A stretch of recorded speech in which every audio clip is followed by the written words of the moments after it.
So I've just stepped off Great Missenden High Street in Buckinghamshire. I'm with Jane Branfield, the archivist from the Roald Dahl Museum and Story Centre. Jane, I'm very excited. Tell us where we're going.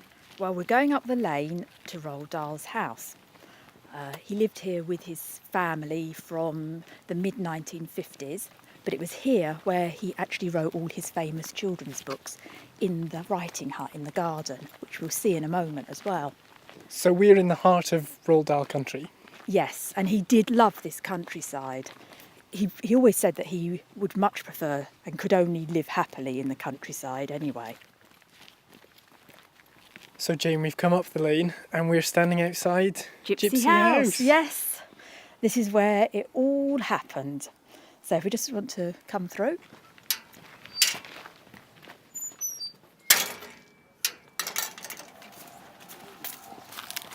Now we're in the path that leads to Roald Dahl's writing hut. As you can see, it's beautiful at this time of the year. There's this like avenue of lime trees that form a canopy. So it's like walking down a beautiful, lush green valley that leads up to the iconic sort of yellow door. Right, here we go. And here, there's an anteroom, as you can see, to the main hut. And here on the right are the filing cabinets where the archive used to be kept. You can see it's very dark. That's because Roald Dahl, he saw it as like a little cockpit, or he referred to it as his womb, where he'd be hidden away here, where you can see it's nice and cosy, but dark. He'd keep the blinds drawn. He had his Anglepoise lamp, so he could see by, and his strange heater contraption, which he used to, if it was cold, he'd light it and then pull it towards himself with his walking stick on these wires he's got suspended from the ceiling. This is the chair where he always sat. He inherited this from his mother. You can see there's a hole that he cut in the back of the chair because he had injured his spine when he crashed his plane during the war, and it always gave him trouble. And that hole eased the spine. He had this sleeping bag balanced on an old suitcase full of logs, and he'd snuggle down inside the sleeping bag. It must look like a giant caterpillar himself. And he was inordinately proud of this sort of writing desk contraption that he designed and made himself. He had a corrugated paper roll that he would then balance across his lap and the arms of the armchair.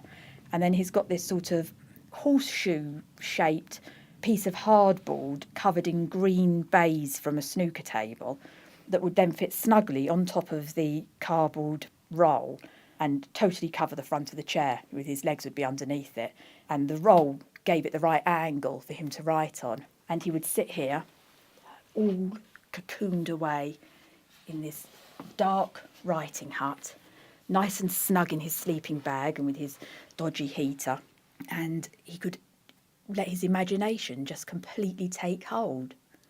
It's wonderful. You can see around you, he's surrounded by his, what I like to call them, his treasures. There's a table to his right. So what are some of the things that we've got on this table? Well, this table is like artefacts and objects of particular sentimental value and interest to him that he collected literally throughout his lifetime. This is probably one of the most famous items. It's his silver chocolate wrapper ball. He describes how when he was working for Shell Oil, before he got posted to East Africa, every day for lunch he'd have a chocolate bar, and he used to get the silver foil wrappers and add them together, and he got this ball. If you feel it, it's really heavy. That's so I know. And that's just made out of wrappers, and it's I presume the brown colour is, well, the blacky colour is just age and dirt, I suppose. Then he's got some strange items like this, which looks like a wax orange, but it's actually the top of his leg bone. So it's like the bit, the ball that goes into your hip socket. So this is Roald Dahl's very own hip bone. I'm holding in my hands now. It's kind of sticky. Yes, I mean, that was from his, when he had a hip replacement. And he was quite proud about that because the surgeon said it was one of the largest bones ball bones that he'd actually seen. What is in there? Now it looks like a worm, but actually, I mean, this is one of the most attractive things about Roald Dahl. This is his invention. That it's called a Roald Dahl till valve that he invented with a Great Ormond Street hospital doctor and a local engineer. And it's a valve that could be used to drain fluid from children's heads if they had hydrocephalus. He invented it after his own son suffered an accident when he was a baby in New York. Within 18 months of his son having an accident, this was being used. It was used in something like 2,000 children before it got superseded. There's all these mementos. There's a lot of things on the wall as well. Tell us about some of what we've got here. So there's little inspirational quotes. There's sales figures of when he's doing well with his novels. Photographs of his children when they were growing up, here in Great Missenden with the gypsy caravan and in the garden and playing with the dogs. And I think these are really sweet, little handmade, was it like a appliqued fabric item with flowers stuck in it that his daughters gave him for his birthday. And there's one that says happy birthday on the back wall, and it's all just petals. You can see it's gone all brown now, but it's petals stuck to a piece of paper. What's this picture we've got on the wall opposite Dahl's writing chair?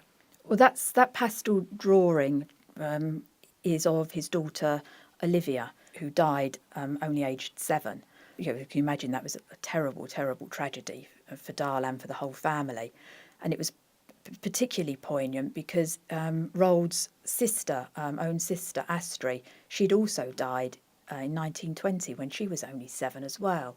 I mean, it must have been terribly harrowing. And we have a notebook in the archive where he wrote down his feelings and the sequence of events surrounding his daughter's death. And it's really heartbreaking to read.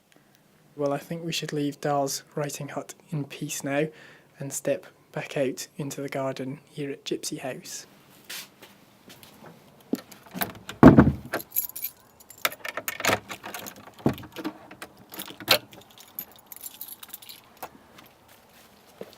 Jane, I see lots of fruit trees around. I don't see any peach trees.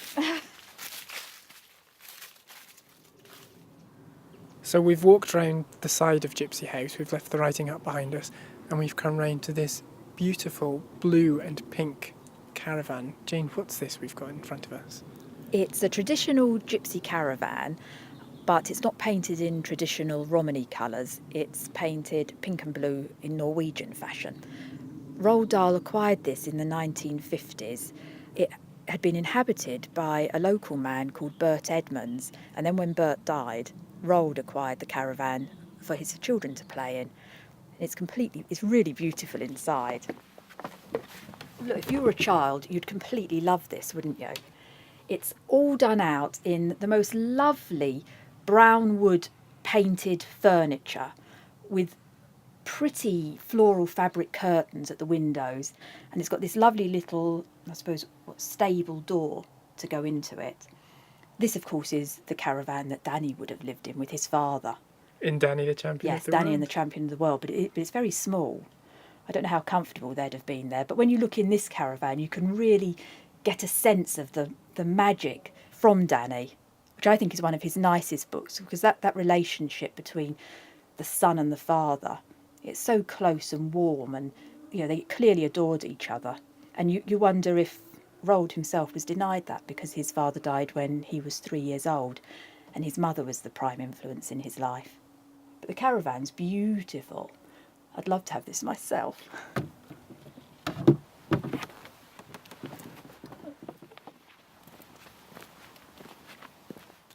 So Jane, we're at the back of the garden, just next to Roald's writing hut. What's this we've got here? Well, it's just a little maze, really, with paving stones. But the interesting thing is the paving stones have all got quotes from Roald Dahl's books. So when they have open days here, family open days, children really like looking around this little maze.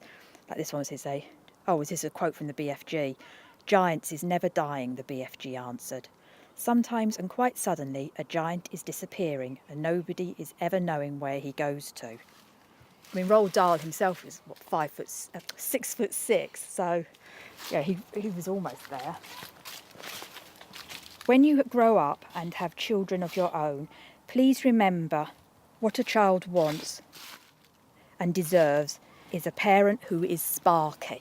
So that's from Danny, the champion of the world. So you can imagine if you're going round here and you really know your stuff, you can work out where all the quotations come from. Watch with glittering eyes the whole world around you, because the greatest secrets are always hidden in the most unlikely places. I mean, we often use that as almost like a motto for Roald Dahl, but it really does sum up something about him, where he just grabbed at life, and he never discarded something as not worthwhile until he'd thoroughly investigated it, and he could find magic and joy and interest all around him. Those who don't believe in magic will never find it. And that's really true as well, isn't it?